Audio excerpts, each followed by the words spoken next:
Tumayo ka. Mapagpalang araw ng Miyerkules, kapanalig. Kapistahan po ngayon ni Santa Francisca Javier Cabrini. Ito po si Sister Rose Agtarap ng Daughters of St. Paul para sa mabuting balita. Pagnilayan na po natin ang Ebanghelyo ngayon.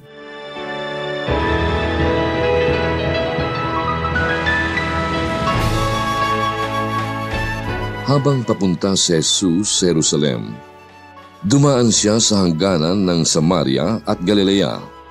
At pagpasok niya sa isang nayon, may 10 lalaking may ketong ang lumabas para salubungin siya. Tumayo ang mga ito sa malayo at tumawag ng malakas, Jesus! Guro! Maawa ka sa amin! At sinabi naman sa kanila ni Jesus, umalis kayo at humarap sa mga pari. At nangyari na gumaling sila habang naglalakad.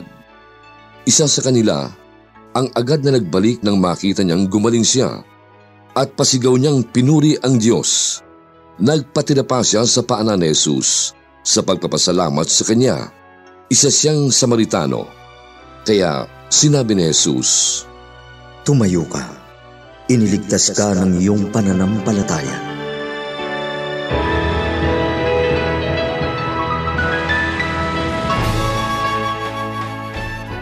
Marahil, tinuruan tayong lahat noong ating kabataan ng 3 magic words.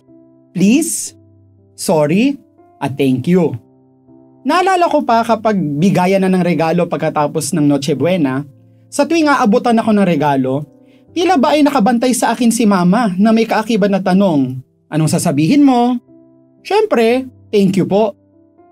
Ang ugali na pagpapasalamat ay hindi nakabatay sa regalong ating natanggap, kundi pagtanaw ng kabutihang loob ng nagbibigay.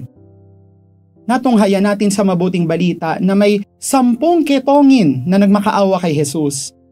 Hindi nila tahasang hiniling ang paggaling, ngunit pinagaling sila ni Jesus dahil sa kanyang kabutihang loob sa kanila. Nakapagtataka na isa lang ang bumalik upang magpasalamat. Mas nakapagtataka na ito'y isang Samaritano na itinuturing na kalaban ng mga Hudyo, tulad ni Jesus. Ganito kawaldas magpakita ng habag ang Diyos. Di bali kung hindi man karapat-dapat, sapagkat pag-ibig niya ang siyang tanging pumapagindapat. Sa pagpapasalamat ng Samaritano, nagpapasalamat ang lahat ng tao sa Diyos na kung umibig ay lubos. Mga kapanalig, maging magpagpasalamat tayo para sa lahat ng ibinibigay sa atin ng Diyos araw-araw. Dahil ang taong laging nananariwa sa kabutihang kinamtan ay taong may pag-ibig na taglay.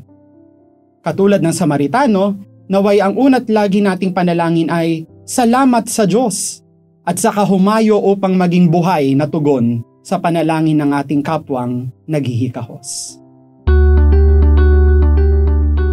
Mga kapanalig, maraming salamat po sa inyong patuloy na suporta sa aming misyon.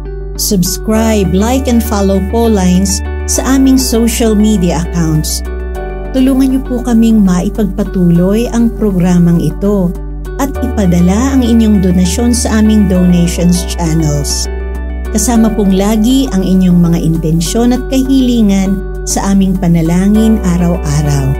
Ito pong muli si Sister Rose na nag-aanyaya sa inyong manalangin kasama ng lahat ng mga banal para sa mga minamahal nating mga yumao. Pagkalooban mo sila, Panginoon, ng pagkahimlay na walang hanggan at mamulat nawa sila sa kaliwanagang walang katapusan. Naway magpahinga sila sa kapayapaan. Amen.